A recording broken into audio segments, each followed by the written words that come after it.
taking Beauregarded, summer to base all my life. Sad and the bad to my love, and I'm just a heartbreaker. All my life. Get it taken, cause I'm out when I'm staking under the rain.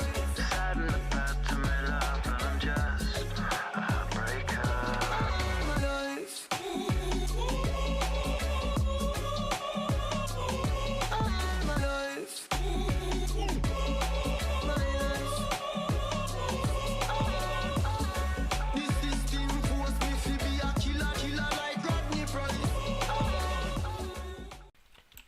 Hey, what's up?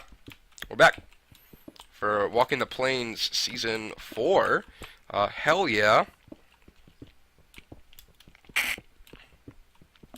Sorry about that. Yeah, we're back for Walking the Plains 4. We're in Episode 4 right now.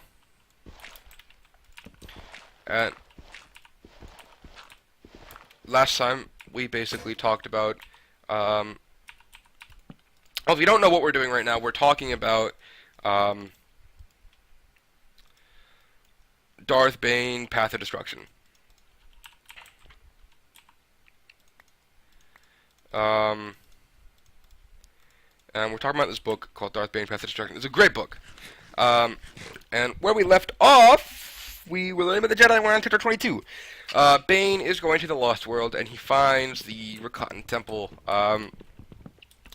on the unknown world. I forget what it's called. Lihan, I think it is. Yeah, Lihan. And he's at the Rakatan Temple. He tames a Rancor, forces it to take him to this tomb, and finds Revan's holocron. And if you don't remember, Darth Revan, the Rakata, and the Lost World were all in the name of the book that Bane was reading when Githany came up to him in the archives.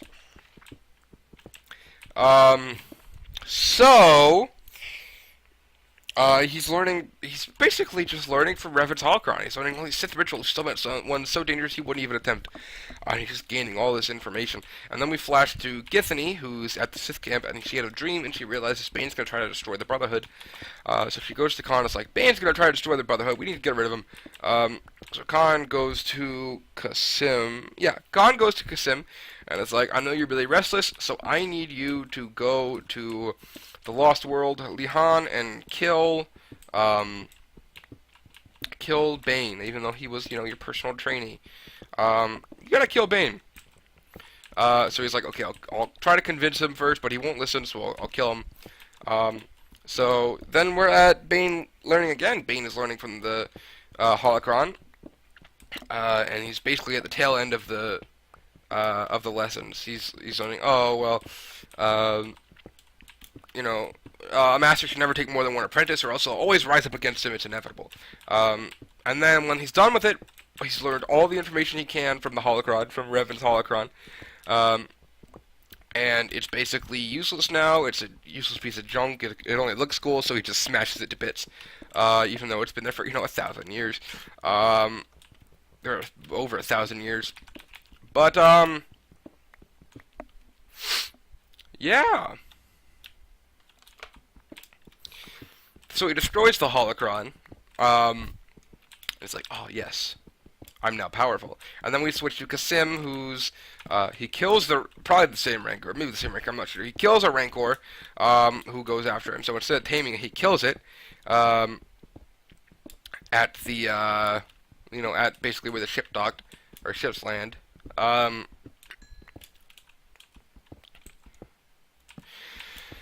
Okay, I'm gonna run out of breath here. I'm getting tired. He goes to Bane. He basically goes through the forest, follows the trampled path, and goes to Bane. Bane is now meditating. He's figuring out, okay, we need to only have one vessel. But even if we only have one Sith, eventually he'll just wither and die. So we always need to be two. One master and one apprentice. The apprentice must challenge the master and kill the master, and then the apprentice becomes the master and takes a new apprentice, thus continues the order. This is the rule of two. This is the rule of the Sith as we know it in the Star Wars movies. That's how we know it there. And Qasim runs up to him and is like, oh, you need to join us. It's So they start. He's like, no, I'm not going to do it. He thinks Qasim might be the one that needs to be his apprentice, but it's not going to happen. So Bane, then they fight, and Bane starts to be winning, actually. He's doing great against his former master. He's dominating because he knows the double-bladed lightsaber really well now, after countless fights with Qasim. And then, he has Qasim cornered, and Qasim's like, you should finish me in that chance, and he twists the handle of his double-bladed lightsaber, and it becomes 2 lightsabers. It separates. Oh, GG.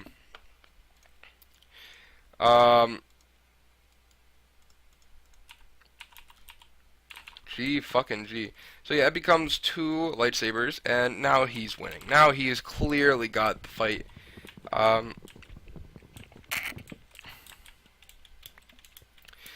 He's destroying him. He knocks Bane off the thing, and he sits high top, and he starts giving his speech. He starts giving the speech like, I will chase you forever. Jesus, fuck, that scared me. He's just like, you know what, I'm gonna chase you forever. You might as well just give in and die. And he's like, I agree, it's better to... Well, okay. He just says, I agree. I forget exactly what Qasim said. And he lashes out with this really incredibly powerful force attack.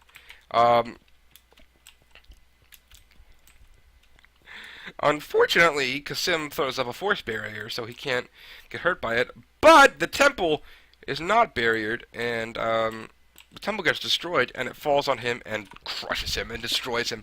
And Qasim is dead! So now Qasim is dead, and Bane is, he's killing without mercy. So now he's thinking, alright, I'm the real deal. He's no longer being all afraid. So, Chapter 24, Bane sends one of the message drones from Qasim's ship to Lord Khan. Ooh, I took a screenshot. He sends it to Lord Khan, and basically he sends a peace offering. It's a fake peace offering. He sends a peace offering, and this thing called the Thought Bomb. It's basically just a bunch of pages that teach you how to conduct the ritual of the Thought Bomb. And this, I think, is the actual, now that I'm realizing it, this is the Chekhov's gun. It's the Thought Bomb, and you know it's going to happen. I might just be saying terms without realizing what they mean.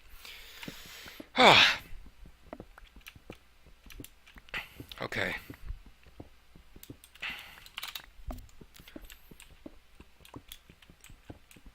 Oh, he's going to 0? I'd love to go fight him.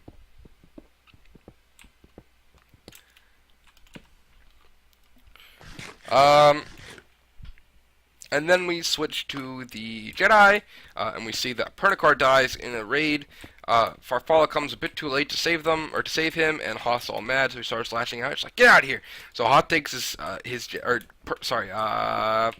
takes his Jedi, and he's like, well, we can't get through, but we're not going to try anyway. You know what? Because you're being fucked. And then we flash to the Sith, and Khan tells Githany that Qasim is dead, that Bane killed him,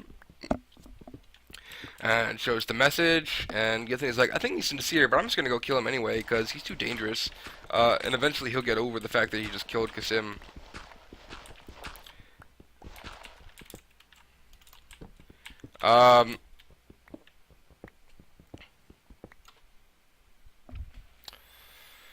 So Githany's like, I'm gonna go kill them. I'm gonna go kill him with some betrayal and cool shit like that.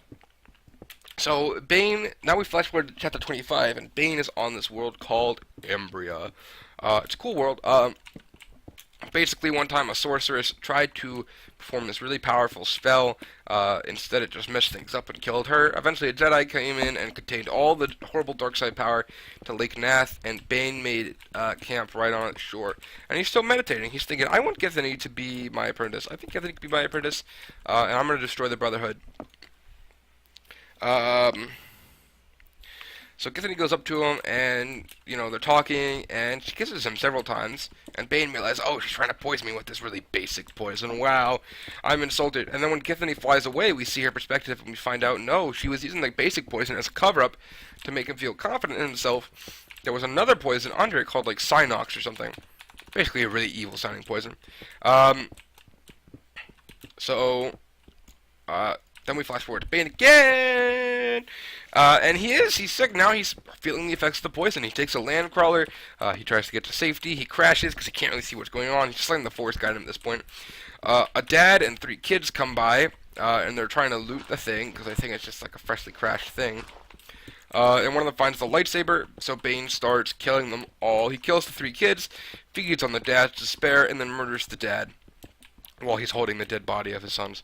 So, yeah, it's really dark, isn't it? That's very dark.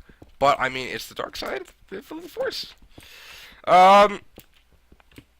So, now he's made himself a little better, so he can just, he's good enough to keep walking, but he's not strong enough to force the poison out of the system, because he's not a Jedi. He doesn't have healing powers like that. He finds this healer guy called Khalib, and Khalib is a very powerful healer. But unfortunately, he does not heal Jedi or Sith. He doesn't want to be involved in the conflict. So Bane comes by, he's like, no, I'm not going to heal you. He thrusts his hand into a pot of boiling soup just to prove that he can't torture him. He's not going to talk. So Bane figures out, okay, he's hiding something. So he has a daughter. So he goes into the Khalib's hut and pulls Khalib's daughter out and holds her over the pot. And he's like, I'm going to drop her into this boiling pot. He's not talking. He can't talk because his tongue is swollen. It's like, basically, like, I'm going to drop her. He's threatening, I'm going to drop her into this boiling pot that you just thrust your hand in if you don't heal me.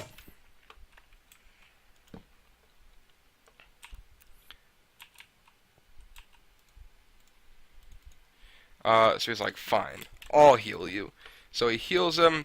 It takes a while, but he does heal him. And he leaves them alive. He leaves Khalib and his daughter alive. So they're safe now. So Bane leaves them, and... Oh, I'm sorry, before all this, in the beginning... Oh, damn.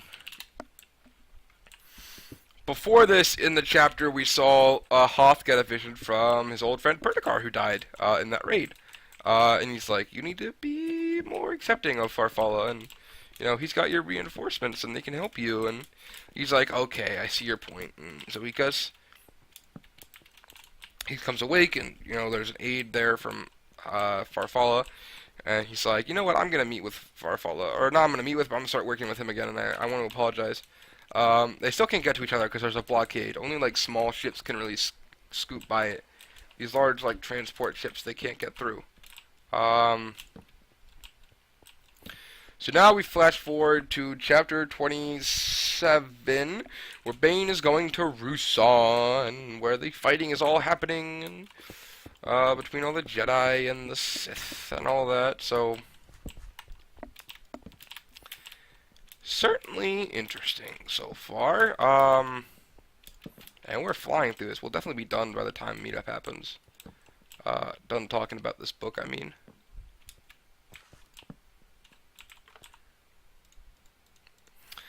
So Bane is going to Ruusan, and he sees this Sith.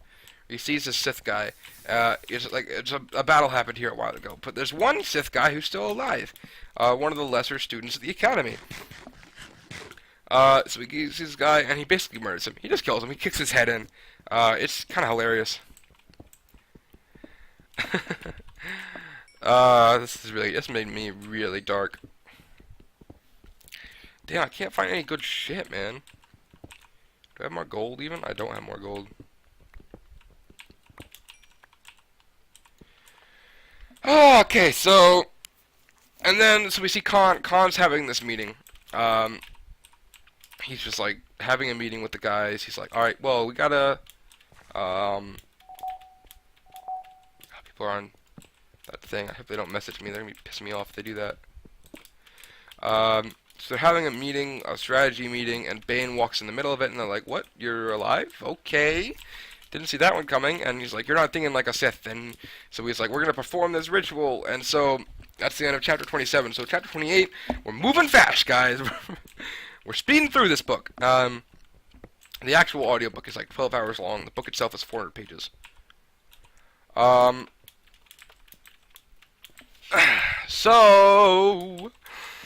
Chapter 28, what happens? Bane leaves them in a ritual, and he thinks Githany, he's trying to still convince Githany to join him, to be his apprentice, basically, and leave the Brotherhood. So Bane leads them all in a ritual, and he's like, this is how it should be. All the power of the dark side in one vessel. And basically, they just channel their power through him, and they, or torches. They channel their power through him, and they, unleash this giant force storm on the forest that all the Jedi are hiding in. Just burn down the forest with a storm of lightning and death, basically. And oh, damn, is it badass. A lot of fucked up shit in here is actually really badass. So, it's pretty great. Oh boy, and I need to stop and smelt, okay?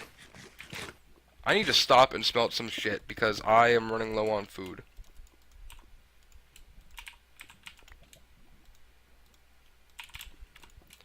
Gold in here, and iron in here, why not?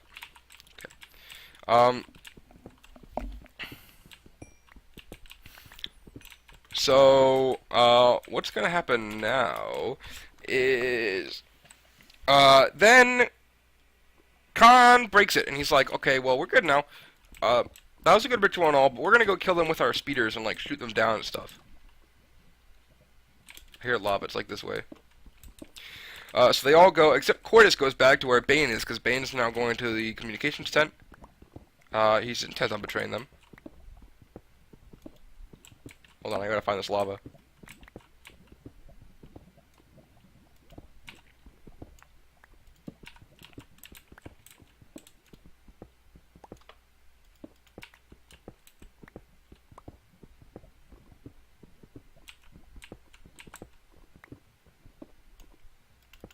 Where the hell is this lava?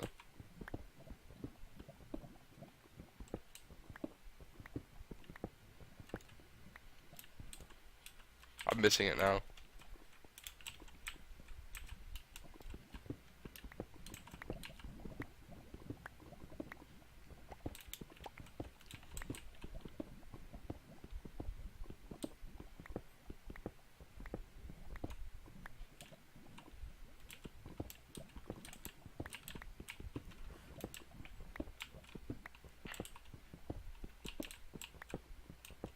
Okay. We got nothing. Okay, we got some food again. That's nice.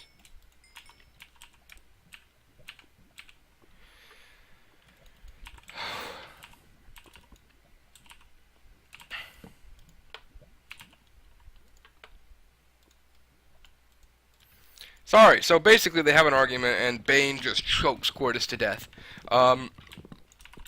Think about this guy and choking, man. And then he calls up to the Force, or up to like the starships, like the fleet, and he's like, "Yo, attack!" Because he wants them to break ranks so that the Jedi can sneak through and send reinforcements. So Khan's like, they're mowing them down like freaking bugs, and Khan's about to win and kill Hoth when suddenly, these ships come down, Jedi ships, and they're here for reinforcements, and they're like, damn it, this shit's going wrong, we're gonna have to use the thought bomb, aren't we? Ooh, gold. Oh, I'm glad I saw this. This is another 8 vein. Oh, we're out of apples, though.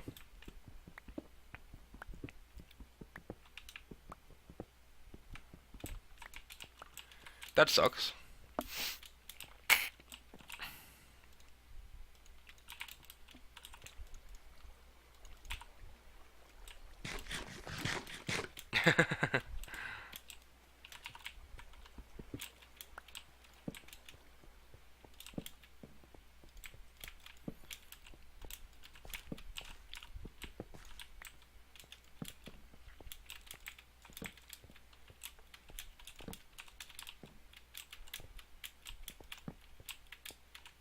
Nothing up here.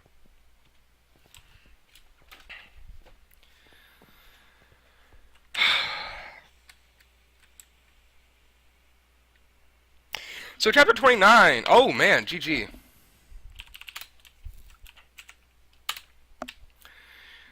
I'm gonna heal up.